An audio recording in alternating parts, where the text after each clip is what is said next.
খুব সহজ কাঁচা মিষ্টি রেসিপি, এটা বানানো খুবই ইজি।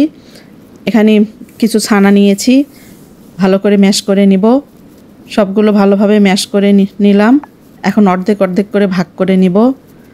অর্ধেক করে ভাগ করে ওটা রেখে দিব, আর বাকি অর্ধেকে সামান্য পরিমাণ চিনি মিশাবো। মিশিয়ে আবারও ভালো করে মেখে নিব।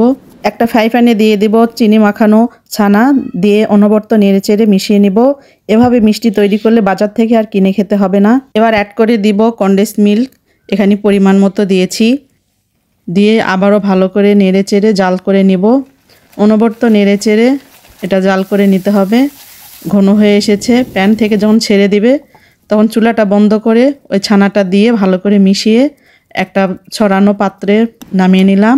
নিয়ে জুড়ে যাওয়ার পর একটা চামচ দিয়ে সব মিষ্টি যেন এক মাপের হয় এরকম করে গোল গোল করে মিষ্টি তৈরি করে নিলাম। তৈরি হয়ে গেল অসম্ভব মজাদার কাঁচা মিষ্টি, খেতে দারুণ।